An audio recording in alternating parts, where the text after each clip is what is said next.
But if you close your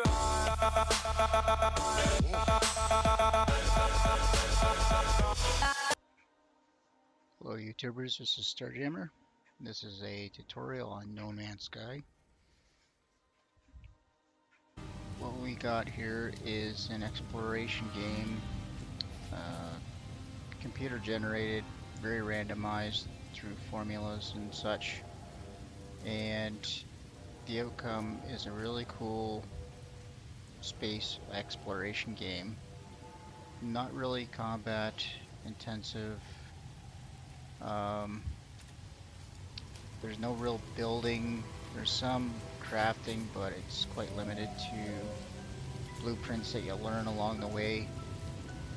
And yeah, we'll get started. Now, when you're crafting, you're selecting items that you have the materials for. So this one here, carry cheat, requires 50 iron. Now, the electron vapor, I need 1 suspension fluid before I can craft it. That's why it's not showing up or it's grayed out. Suspension fluid, 50 carbon, can build that.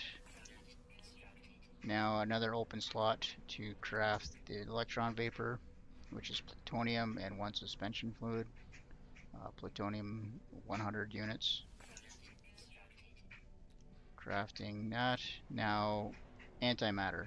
It's electron vapor, iridium 50, and zinc of 20.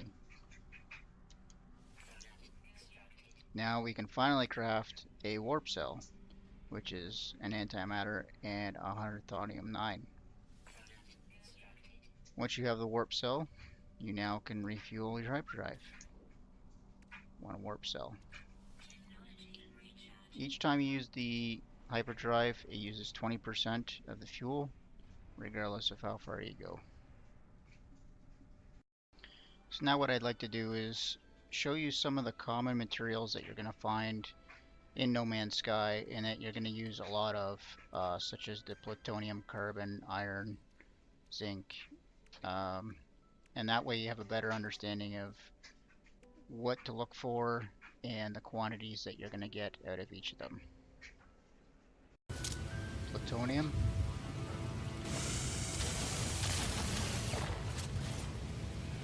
iridium,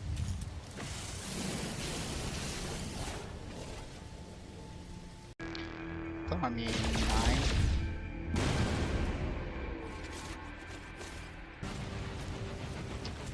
thorium 9,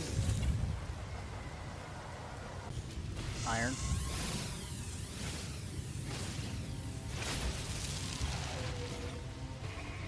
iron,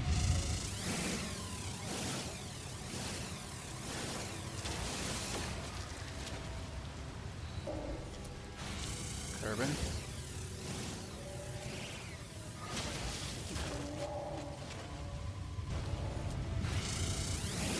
carbon,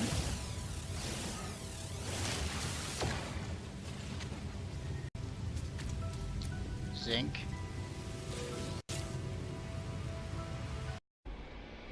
as far as glitches and problems in the game, there's one major one that I like to share with you, and that is where you land.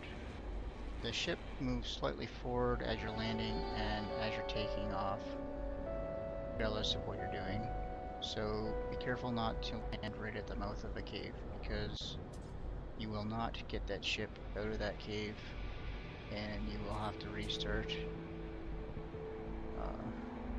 at that point over and over without any change out or any solution really to get your ship out.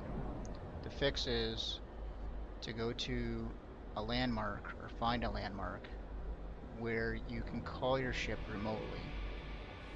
Now, there's not a whole lot of spots on any planet, but it is what I can see as the only fix to get your ship out of that cave and back on your way.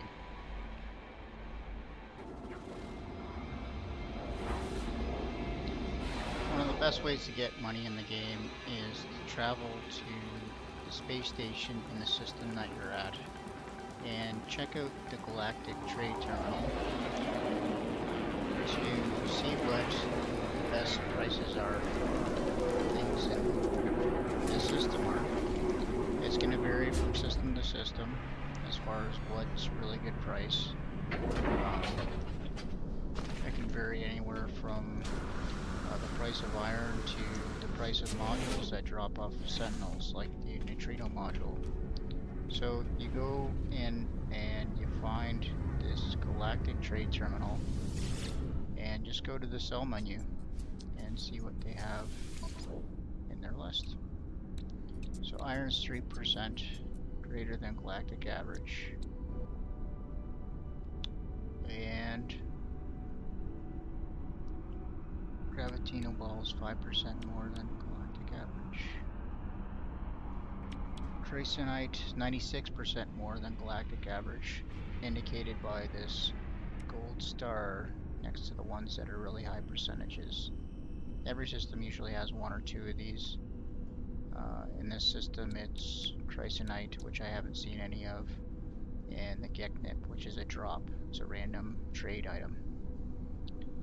And once you found a system that has the right combination of high percentage items to sell for and the planets that provide them, you can farm away and get all the units that you need to get a new ship. One of the other ways that you can get units or money in the game is by going to your discoveries and uploading the planets and systems that you've discovered. Now, for system, you get 5,000 units per, and for planets, you get 2,000. It's not really a lot of units or money.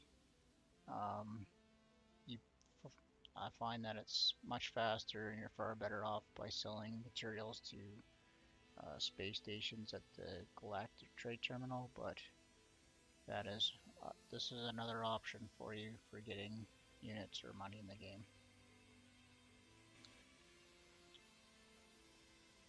Since we're in this options controls screen, I wanted to point out the fact that there is no way to start a global chat or do searches for your friends. So this is by no means is a MMO in the sense that you're probably used to. If you even found your friend and you're standing right in front of him, I don't know that his name would show up. So unless you're going to be using a third-party voice server or something of that nature, you're going to have a lot of difficulty finding friends or even talking to them in this game. As far as selecting your new ship, the best way is to gather the units or money that you need or can acquire and wait for ships that come into the space station and talk to the pilots. You talk to the pilots by interacting with the front of the ship when it's docked and see what he's asking for as far as units. Check out the number of slots the ship has because he can't be upgraded. The number of slots the ship has is the number that you're going to be stuck with. Now this ship here we can check out, talk to the pilot and see what's the number of slots available.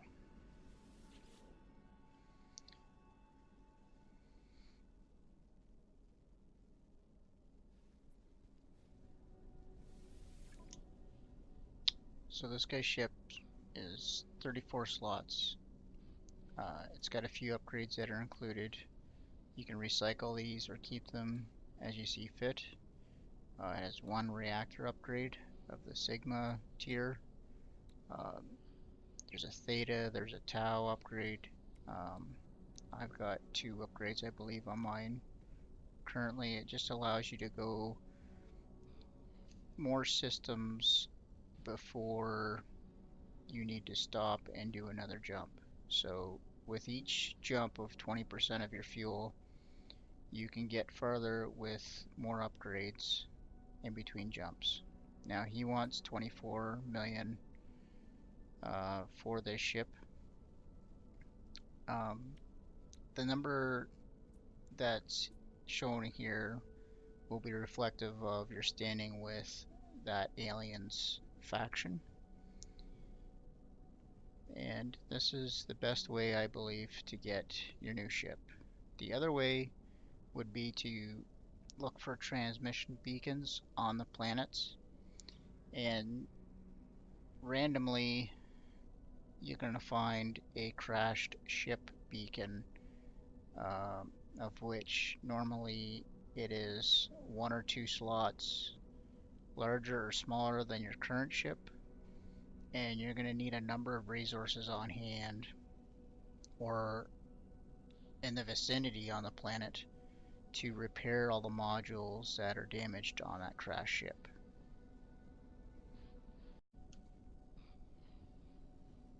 Now let's talk about some of the recharging and usage of some of these modules in your interface here, specifically the multi-tool right now.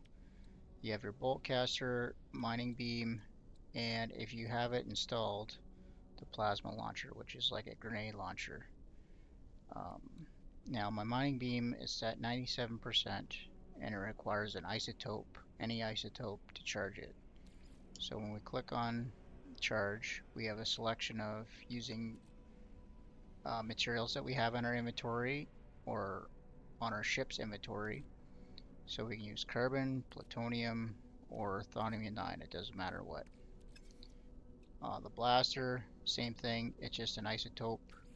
So you can use any one of these to charge up the bolt blaster. Now it's 100%. The exosuit is also repairable charge in a sense with materials. Your life support, you don't have food or water to worry about, it's a charge. And it also is just an isotope. So when we click on charge, we can select from carbon, thorium-9, and plutonium.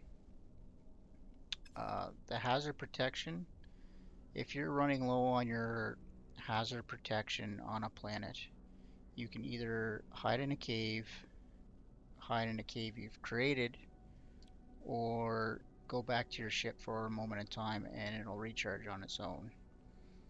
Now, mine's 100% right now because I'm in a space station. And to recharge it, I need zinc, titanium, or a shielding shard. The shielding shard is something that you craft as such, and it requires 50 iron. Now, the other method is having zinc or titanium on you. The zinc, I went over on how to collect that and what it looks like. Titanium drops mostly from sentinels. It also can be found in crystal format at rare times on planets.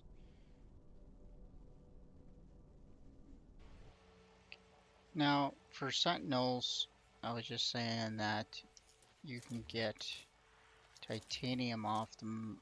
Now, when they die, it's kind of like when you destroy a plant or a crystal, in that the minerals, in this case titanium, flows to you. And I will demonstrate this here.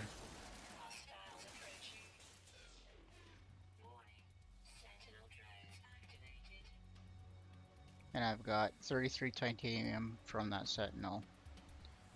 As far as sentinels go, there's a white circle that goes over top of their head. Once it's completely gone around, they will increase from a level 1 to a level 2 threat in the top right there.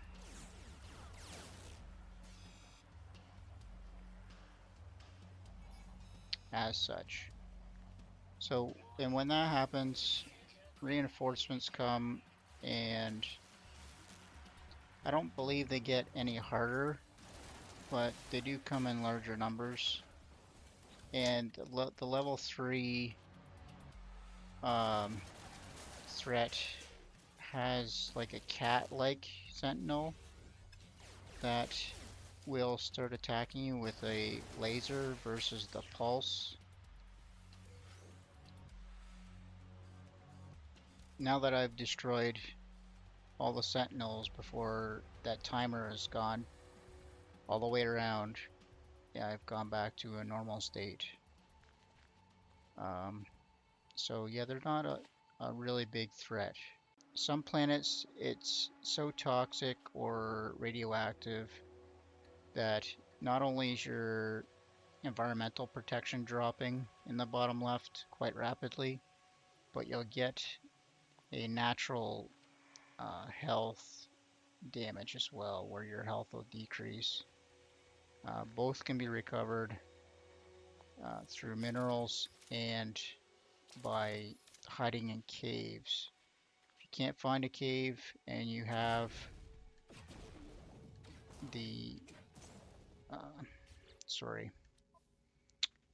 the plasma launcher installed, you can just create your own cave and hide in there.